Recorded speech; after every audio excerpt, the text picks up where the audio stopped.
Ok, pues esta mañana vamos a continuar con nuestro estudio de la carta a los Romanos, escrita por Pablo, y hoy vamos a ver los versículos del 10 al 20 del capítulo 3. Ok, voy a leer desde el 9 para retomar la idea completa. ¿Qué pues somos nosotros mejores que ellos? En ninguna manera, pues ya hemos acusado a judíos y a gentiles que todos están bajo pecado. Como está escrito, no hay justo ni aun uno, no hay quien entienda, no hay quien busque a Dios. Todos se desviaron, a una se hicieron inútiles. No hay quien haga lo bueno, no hay ni siquiera uno. Sepulcro abierto es su garganta, con su lengua engañan. Veneno de áspides hay debajo de sus labios. Su boca está llena de maldición y de amargura. Sus pies se apresuran para derramar sangre. Quebranto y desventura hay en sus caminos, y no conocieron camino de paz. No hay temor de Dios delante de sus ojos. Pero sabemos que todo lo que la ley dice, lo dice a los que están bajo la ley, para que toda boca se cierre y todo el mundo quede bajo el juicio de Dios, ya que por las obras de la ley ningún ser humano será justificado delante de él, porque por medio de la ley es el conocimiento del pecado. Bueno, Pablo ya pasó a cuchillo al hombre en general, luego al moralista que piensa que está bien, trató directamente con el judío, y ahora en esta suerte incluye también al cristiano. Y la pregunta es, ¿qué pasa? ¿Acaso nosotros somos mejores? Pablo va a seguir demostrando la culpabilidad de todos los hombres sin excepción. Aunque claro, sabemos que el cristiano ya fue perdonado, redimido, justificado y transformado. Pero Pablo se refiere al estado en bruto, la esencia y naturaleza de todo hombre que es culpable de origen. Muchas personas han querido defender la tesis de que el hombre es bueno por naturaleza. Es el medio ambiente de donde aprende a ser malo. La influencia externa lo echa a perder, dicen. Bueno, tenemos un libro, el cual es el único que se puede remontar hasta los albores de la raza humana y contarnos las cosas que pasaron con los primeros hombres que existieron. La Biblia nos dice que desde muy temprano, apenas en la primera generación gestada por Adán y Eva, podemos ver la manifestación del mal que existe en el hombre. Caín le presentó una ofrenda a Dios y esta fue rechazada, pero la de su hermano, Abel, fue aceptada. Entonces éste se llenó de celos y mató a su hermano. Caín vivía en un ambiente estable, rodeado de paz y de armonía. Nunca había jugado con un videojuego bélico, ni había visto una película violenta. Tampoco veía noticias en la televisión. No tenía amistades que le enseñaran malas mañas. Pero él pudo sacar del fondo de su corazón el odio suficiente para matar a su hermano. Y claro, en la actualidad nos sobran evidencias para demostrar que el hombre no es bueno, sino que vive bajo una gran corrupción moral. Pero ¿por qué pasan estas cosas? La Biblia enseña que todos tenemos una naturaleza pecaminosa que nos lleva a pecar. Y por increíble que parezca, nosotros podemos ver más adelante en el capítulo 7 de Romanos la sinceridad y la honestidad de Pablo al decir de él mismo mas yo soy carnal, vendido al pecado. Ya llegaremos a ese tema. Así nacimos, somos así por herencia, así que al nacer pecadores, todos llevamos la maldad sobre nuestra espalda. Alguna vez alguien preguntaba, ¿el hombre es pecador porque peca o peca porque es pecador? La respuesta es que pecamos porque somos pecadores.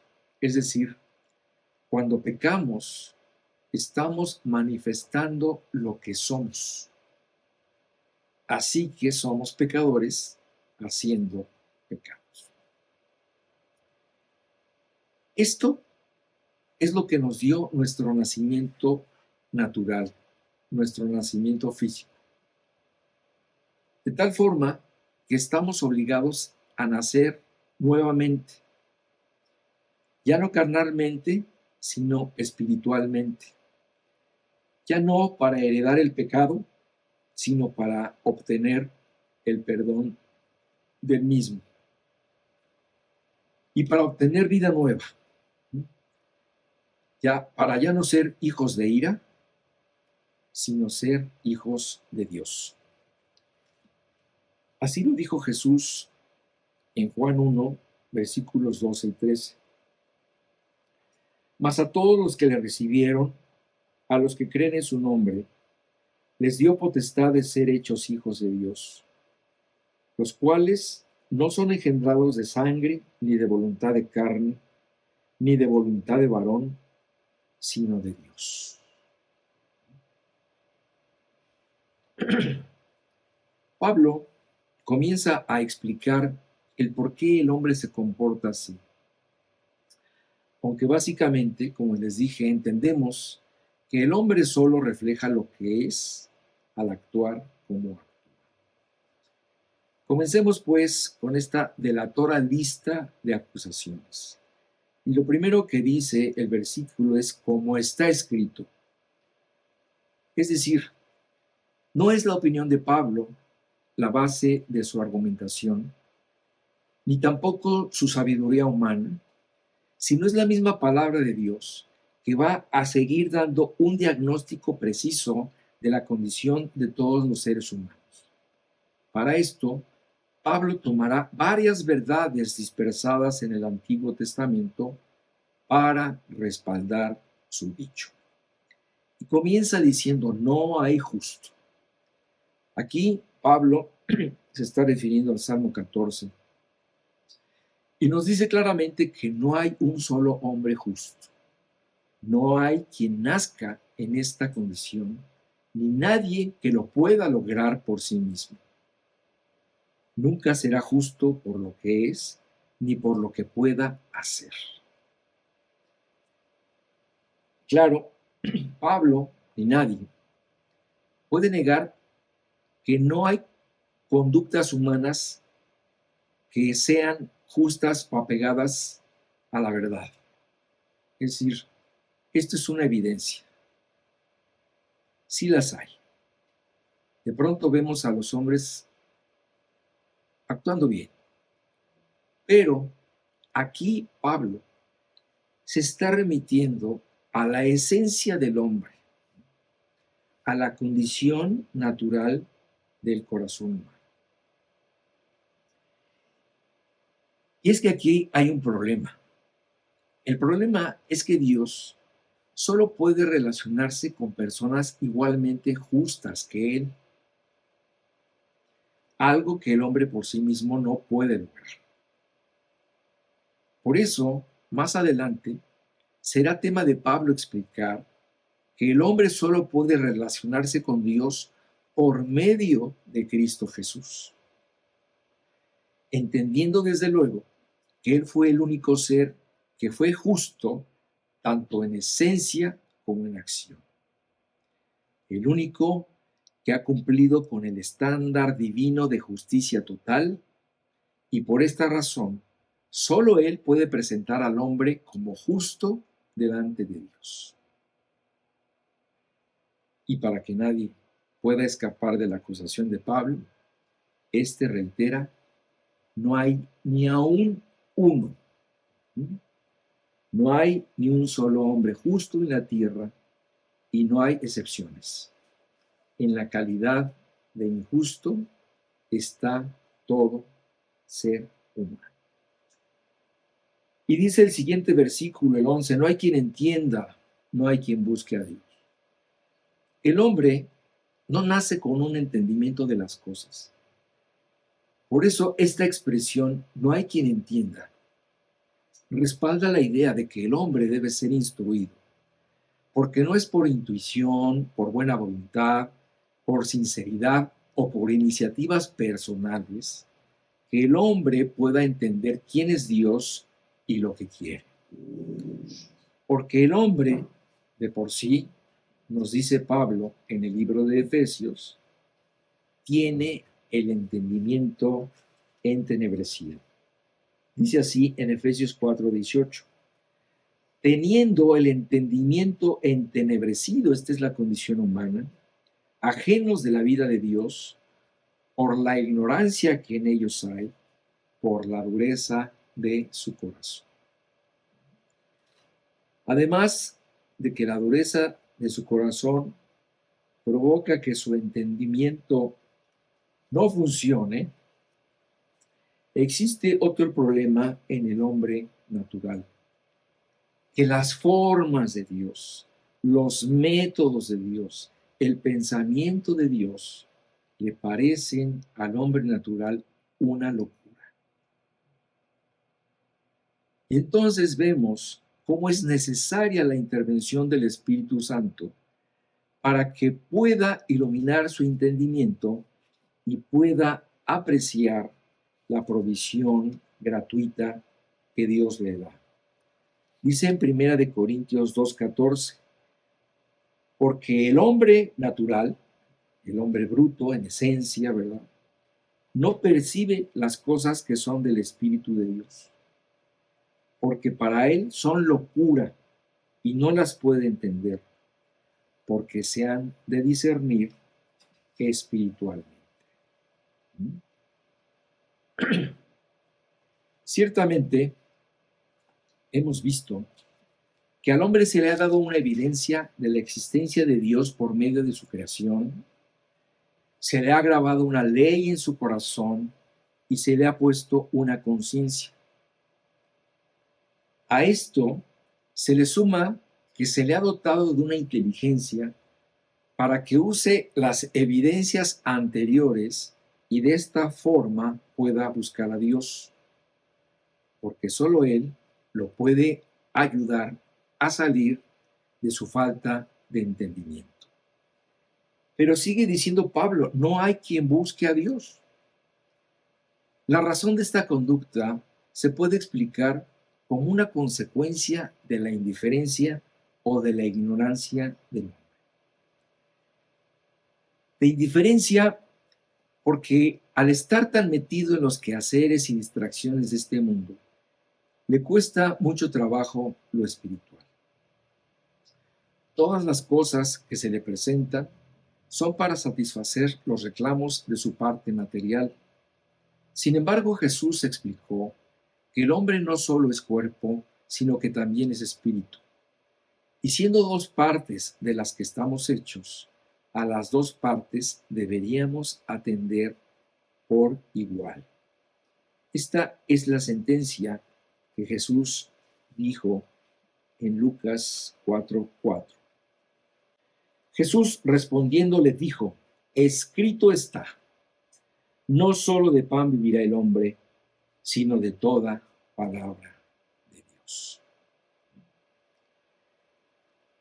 Otra razón por la cual el hombre no busca a Dios es por ignorancia.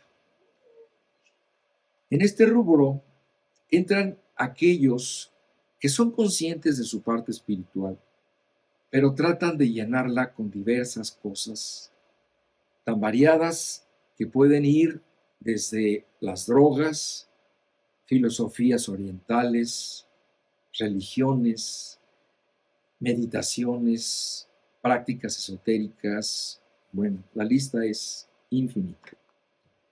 Pero estas son cosas que en realidad matan el espíritu del hombre. De otra forma, el hombre no busca realmente a Dios. Más bien busca los beneficios que Dios le pueda dar en un momento de apuro. Pero ya cuando se trata de seguir a Dios, de servirle, de creer en Él, entonces ya no les interesa tanto. A mí solo me interesa salir del problema, dice. Por esta razón y por otras más, sabemos que en general no es el hombre quien busca a Dios. Pero si éste le buscara, dice la Biblia que él se dejaría encontrar. Y vamos a este precioso versículo que está en Jeremías 29:13, que es de gran aliento, donde dice: y me buscaréis y me hallaréis, porque me buscaréis de todo vuestro corazón. Esta promesa de apertura por parte de Dios para dejarse encontrar por todo aquel que lo busque con todo su corazón sigue vigente. Sigue vigente porque es tan importante que se lleve a cabo este encuentro con Dios, que si la iniciativa no proviniera de parte del hombre, vendría de parte de Dios. Aunque claro, este siempre tendrá la libertad de dejarse encontrar. Dice el versículo 12: todos se desviaron, a una se hicieron inútiles. No hay quien haga lo bueno, no hay ni siquiera uno.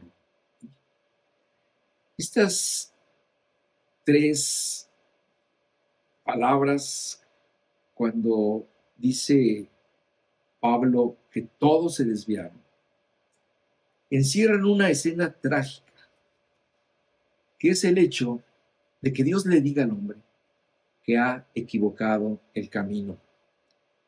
Dice en Proverbios 14:12 lo siguiente: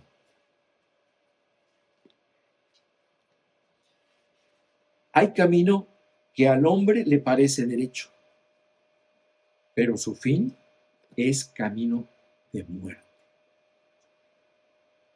Y yo creo que no puede haber mayor tragedia que ver al hombre entrar en un laberinto en el que puede estar caminando durante años para descubrir al final de su vida que esa ruta no lo llevó a ninguna parte, que no tiene salida. Y será algo terrible llegar a Dios y entonces ante Él reconocer que nunca quiso dejar su camino para seguir el camino indicado por Dios, cuando dijo en Juan 14:6 muy claramente Jesús: yo soy el camino y la verdad y la vida. Nadie viene al Padre sino por mí. Y continúa Pablo diciendo: a una se hicieron inútiles. El hecho de estar fuera del camino correcto te hace inútil. Y aunque el hombre pueda pensar que está haciendo cosas grandes, que está trascendiendo con su labor, no se da cuenta que las únicas cosas que tienen un valor eterno son las que se hacen para Dios. Así que mientras no tenga una relación con su Creador y trabaje para Él, todo lo demás será inútil en proporción a lo eterno. Y dice Juan 15:5 lo siguiente: yo soy la vid, vosotros los pámpanos.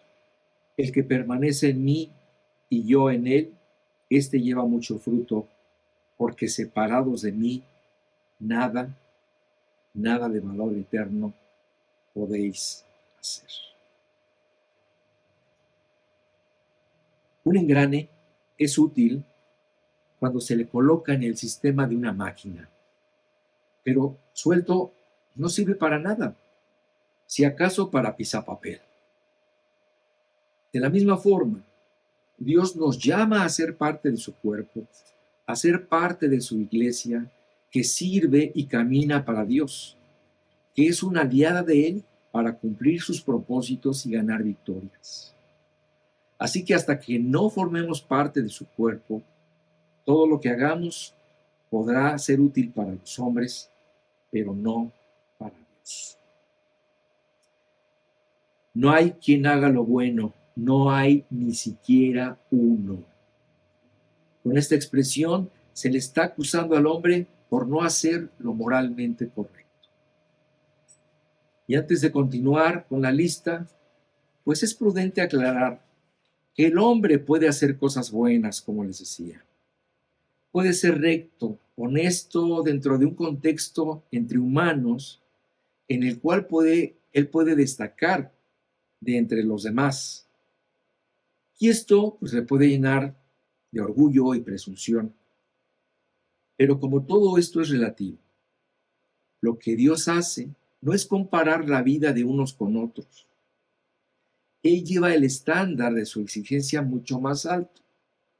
Lo lleva a compararnos con Jesús, que ante quien es el prototipo del hombre perfecto, todos sin excepción somos injustos, sin entendimiento, no buscamos a Dios, estamos desviados, somos inútiles y no hacemos nada bueno. No hay ni siquiera uno. Y como dije antes, Dios solo puede tener contacto y aceptar a alguien que sea igual a Él. Esto implica, en automático, que nadie puede llegar a Dios por sí mismo. Así que se necesita que la segunda persona de la Trinidad, Jesús, nos haga justos, honestos, bondadosos, útiles, que nos presente limpios ante Dios, lo cual únicamente se logra cuando aceptamos a Cristo y entonces todo lo que Él es, todos sus logros y victorias, toda su perfección, todo es imputado a nosotros. Solo así somos aceptados por Dios. Solo por esto podemos entrar al trono de la gracia, orar a Dios y solo por Jesús es que podremos ir a la casa del Padre. Esta es la razón por la cual el Evangelio se llama Evangelio. Buena nueva. Porque el hombre no está condenado a estar lejos de Dios por lo que es, sino que puede acercarse a Dios por lo que Cristo puede hacer por él cuando responde por fe a su llamado. Dice el versículo de Romanos 3, 13 y 14. Sepulcro abierto es su garganta, con su lengua engañan, veneno de áspides hay debajo de sus labios, su boca está llena de maldición y de amargura. Empiezan a ponerse fuertes las palabras. Sepulcro abierto es su garganta, con su lengua engaña. La Nueva Traducción Viviente traduce este versículo, esta frase así: lo que hablan es repugnante, como el mal olor de una tumba abierta.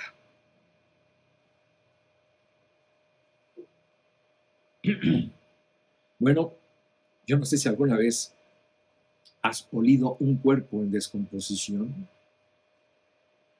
Creo que no hay un olor tan repulsivo como ese.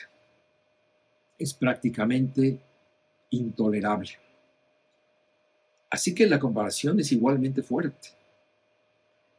Hay cosas tan repulsivas, degradantes, ofensivas y perversas que el hombre puede decir que a veces no se pueden tolerar.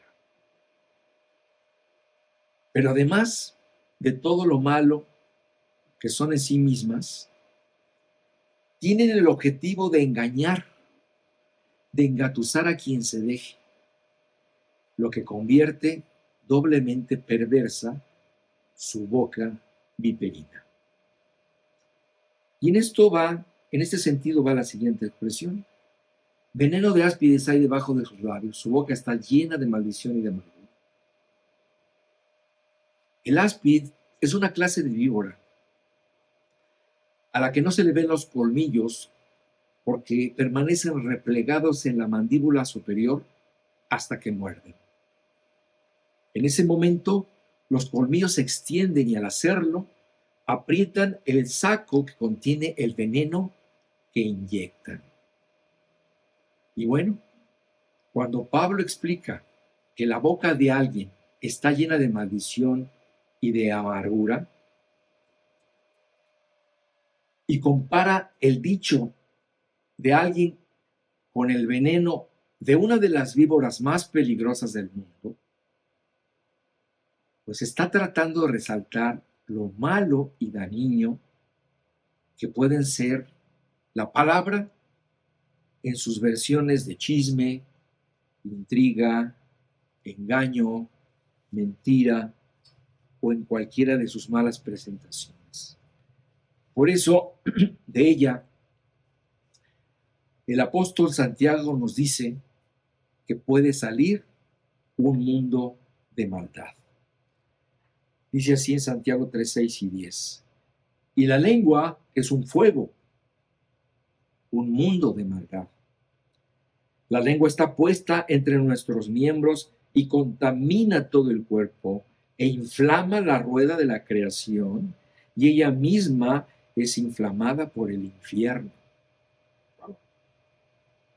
De una misma boca proceden bendición y maldición. Hermanos míos, esto no debe ser así. Dice la Biblia que de la abundancia del corazón habla la boca. Las personas dicen y expresan con su boca lo que tienen en el corazón. Así que a la persona que destila amargura y dice maldiciones, no hay que preguntarle mucho cómo está, porque al expresarse de esa forma, lo único que está haciendo es externar el estado de su alma, con cosas que pueden ser tan hirientes o tan peligrosas como el veneno maldito y amargo de una víbora. Dice el versículo 15, sus pies se apresuran para derramar sangre. Aquí estamos viendo ya un salto muy peligroso dentro de la maldad misma. El hecho de no solo destilar ponzoña con la boca, sino que además de esto, actuar en contra del prójimo.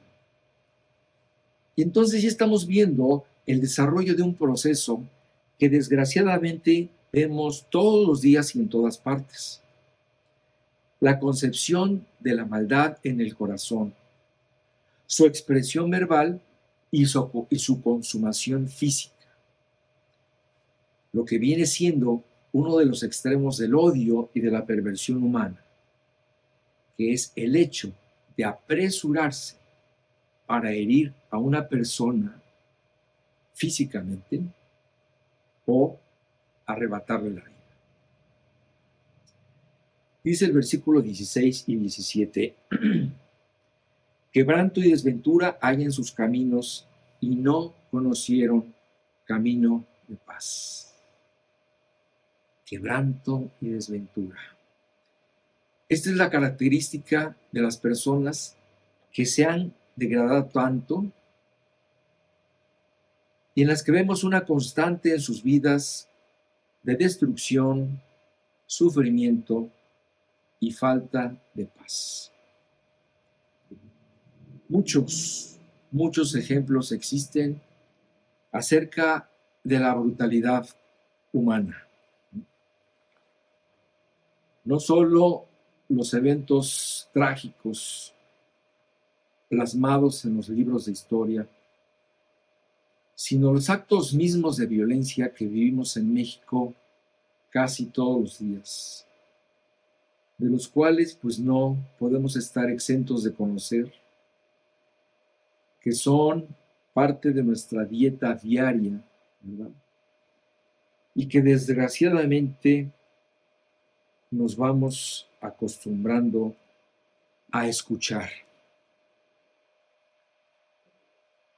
Sin embargo, no podemos pasar por alto que estos actos de barbarie que reflejan que el hombre puede ser el más cruel de todos los seres vivos, ya que su acción de matar, pues pocas veces es por instinto, por supervivencia o por defensa, y más bien vemos que son por maldad, por odio, por venganza, por placer, por causas múltiples de índole moral que desde luego no se encuentran en ninguna otra especie animal. El camino de estas personas no es el de la paz, es la violencia y el odio hacia sus congéneres. La mayoría, después de una vida así, terminan muriendo jóvenes o en la cárcel, destruidos, sufriendo, sin paz, o muriendo igualmente en forma violenta a manos de otros de su misma calaña. Y yo muchas veces me he preguntado, bueno, ¿quién podría querer una vida así?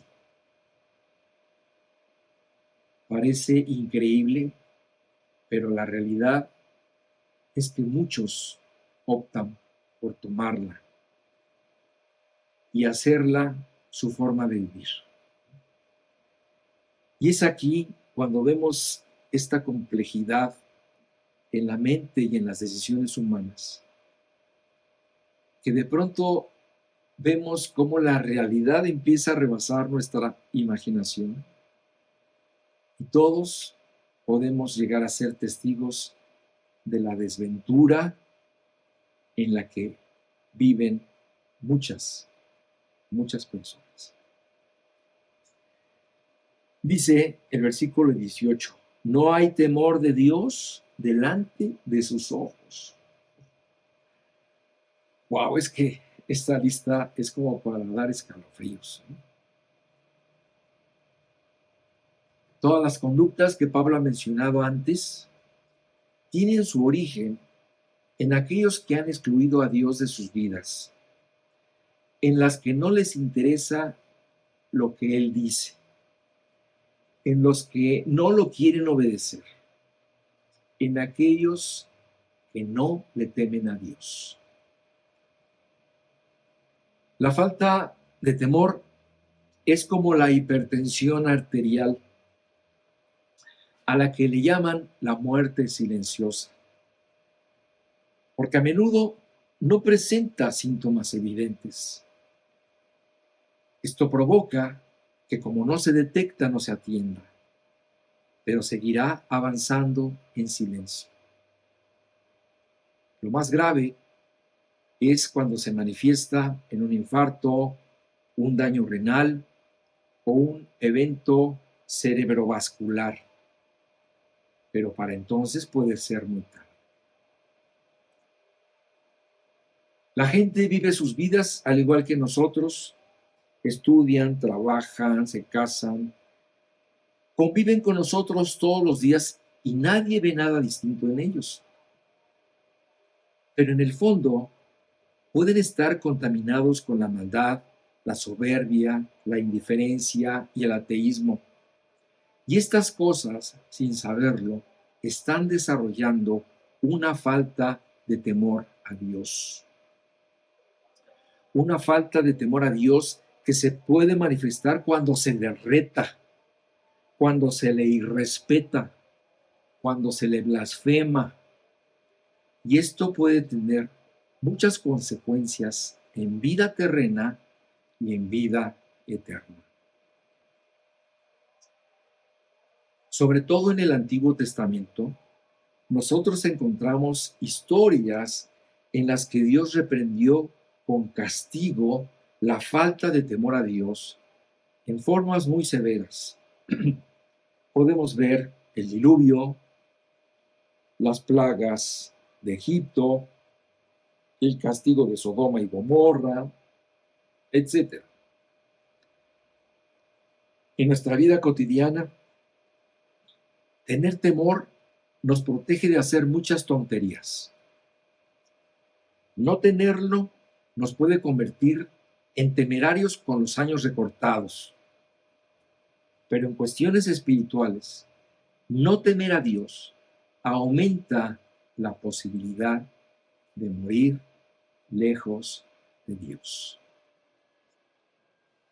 Así que la falta de temor puede ser la muerte silenciosa de muchos. Leo estos dos últimos versículos. Los quiero leer en la Nueva Traducción Viviente, en Romanos 3, 19 y 20, que dice así: obviamente, la ley se aplica a quien fue entregada. Ya vimos que fue a los judíos. Porque su propósito es evitar que la gente tenga excusas y demostrar que todo el mundo es culpable delante de Dios. Pues nadie llegará jamás a ser justo ante Dios por hacer lo que la ley manda. La ley sencillamente nos muestra lo pecadores que somos.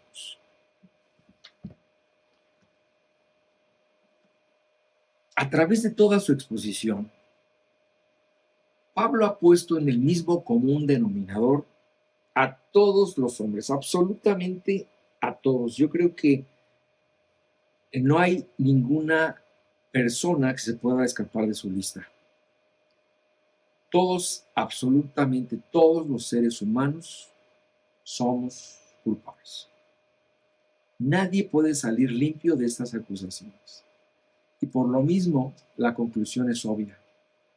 Todos han salido reprobados ante las afirmaciones que se han hecho en contra de ellas. Se necesitaría ser muy cínico, muy tonto o muy necio para no aceptar todas estas cosas que se han dictado en contra de la humanidad. Pero para no dejar dudas, Pablo redobla su atención a sus compatriotas, a los que se les dio la ley, a los que no quieren entender que el fin de la ley es Cristo y por esta razón ya no tienen que seguir bajo el yugo de la ley. Entonces a ellos se refiere. Y les recuerda a Pablo que la ley fue entregada con el propósito de demostrar la culpabilidad del hombre, para que sin excusa alguna todos se vean como Dios los ve. Pero más importante de esto, y es lo que Dios espera, es que cuando el hombre se vea como Dios lo ve, cuando se vea expuesto, se reconozcan culpables, sin defensa, ni argumentos, ni pretextos. A todo esto va encaminado todo esto. Este es el propósito, de que Dios te ponga en evidencia y tú aceptes esta evidencia en tu contra. Y de esto no te rebeles, ni te defiendas, ni huyas, sino que más bien te humilles, te reconozcas culpable y acudas a Dios. Así que en resumen, dice Pablo, ningún ser humano puede llegar a ser un hombre justo delante de Dios por nada, tampoco por cumplir la ley. Porque además, pues hemos visto que es imposible cumplir. Y remata diciendo que este nunca fue el propósito de enseñar la ley. Ese nunca fue el camino para llegar a Dios. La ley solo fue dada para reconocer lo pecadores que somos, ¿verdad? Y en alguna ocasión, ¿verdad? Presentábamos estos 10 mandamientos ante los cuales todos, absolutamente todos, después de leerlos, tenemos que declararnos completamente culpables. Hermanos, que Dios los bendiga. Maranatha.